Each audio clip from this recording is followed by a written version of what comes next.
question came in from the community. My addiction is food. I'm eating emotionally, and I find that I'm out of control in my relationship with food. I can't just let go of it like you can with drugs and alcohol, because I need food to survive. How do I develop a relationship with food that's healthful and sustainable over time for my life? So thank you so much for this question, and this hits on the topic of process addictions. So a process addiction, for example, an addiction to food, is an addiction, or a relationship would be a better way to put it, a relationship that we're always in process with.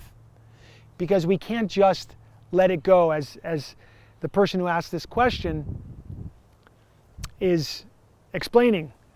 I have to eat to live. I have to develop a relationship with food. I can't just shut the door on my relationship with food the way I could if I were a drug addict or an alcoholic. And this, of course, is very true.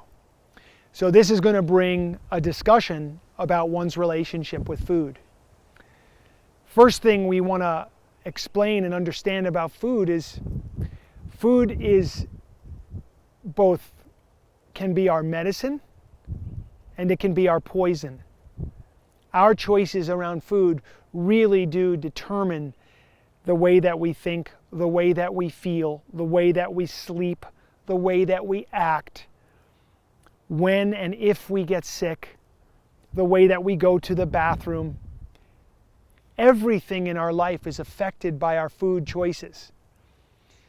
It is so critically important on the path of recovery from any addiction that we begin to delve into and really study and learn everything we can from our relationship with food. It's primal, critically important, and whatever you put in, it's gonna come out in direct proportion to the quality of the food and the relationship you have with it. So this is a very important question. The first thing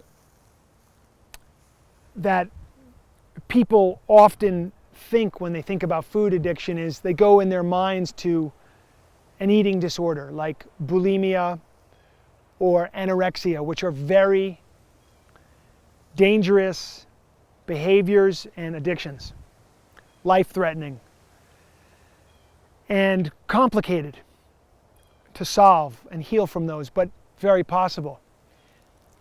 And we will get to those. But there's a form of food addiction which is just being out of control with your intake of food, not being able to control the way that you eat. And there's an old adage that you should eat to live, not live to eat. Unfortunately, particularly in the United States, we have a major food addiction problem. Emotional eating, obesity, childhood obesity, type 2 diabetes. These are all major problems, outcroppings of food addiction of one kind or another. And they're preventable.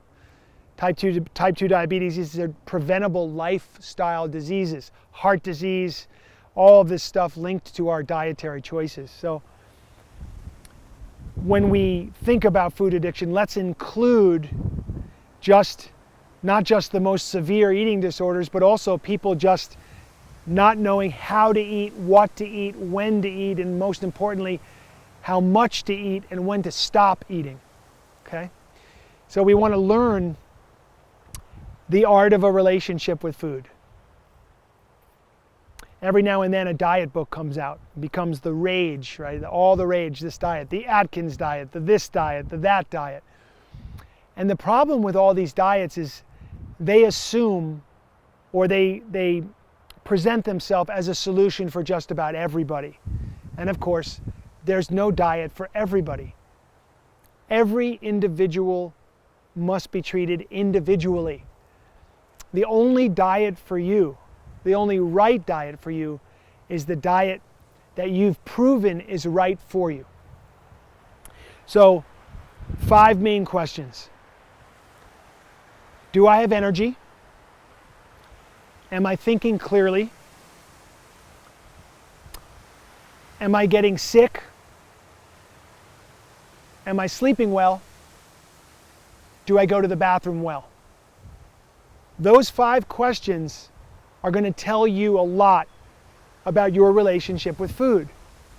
Now, if you begin to look at your relationship with food through those questions, immediately your relationship with food starts to change. Immediately you start to see the outcomes of your food choices. I'm not thinking very clearly. I have a mental fog after I eat lunch. It could be that you're allergic to something that you're eating at lunch. It could be that you're eating too much. It could be that the combination of foods that you're eating is not right for you.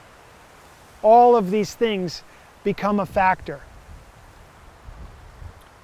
To begin to deal with the problem of food addiction, begin to get into the inquiry of those 5 questions and begin to get into community with other people that are dealing with and getting through food addiction and beginning to create a good relationship with food for themselves. There are wonderful programs, from the 12-step program of Overeaters Anonymous to Susan Pierce Thompson's work, Bright Line Eating, and so many others. The work of Dr. Mercola, the work of David Wolfe, the work of Donna Gates. Start to read and start to educate yourself. Start to come into community with people who are addressing this problem. And you are now on that path of healing, on that path of recovery. We just have such a misunderstanding about what we need and how to eat.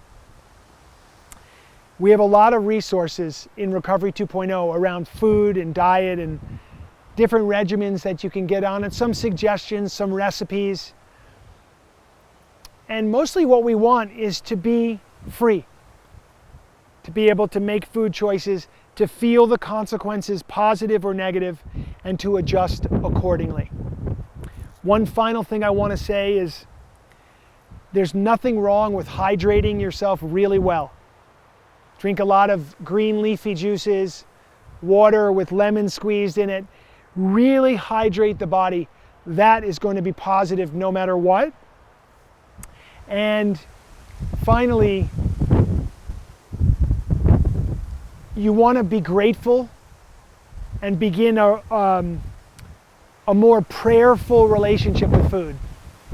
So, saying a prayer before you eat it really makes a difference. It really, really makes a difference. Even if you don't say it out loud and you just say under your breath, I'm really thankful for this. Right there changes the whole energy of your relationship with food. So these are some things to think about. Look into these resources, and as always, be in the inquiry. Be a scientist of your own experience and begin to draw your attention to what works for you and what doesn't work for you, and always ask for help when you need it. I hope that's helpful for you. And remember, we're all on the continuum of ever creating a better relationship with food. I wish you health, vitality, wellness, good sleep, clear thinking, and really good pooping for the rest of your life. Take care.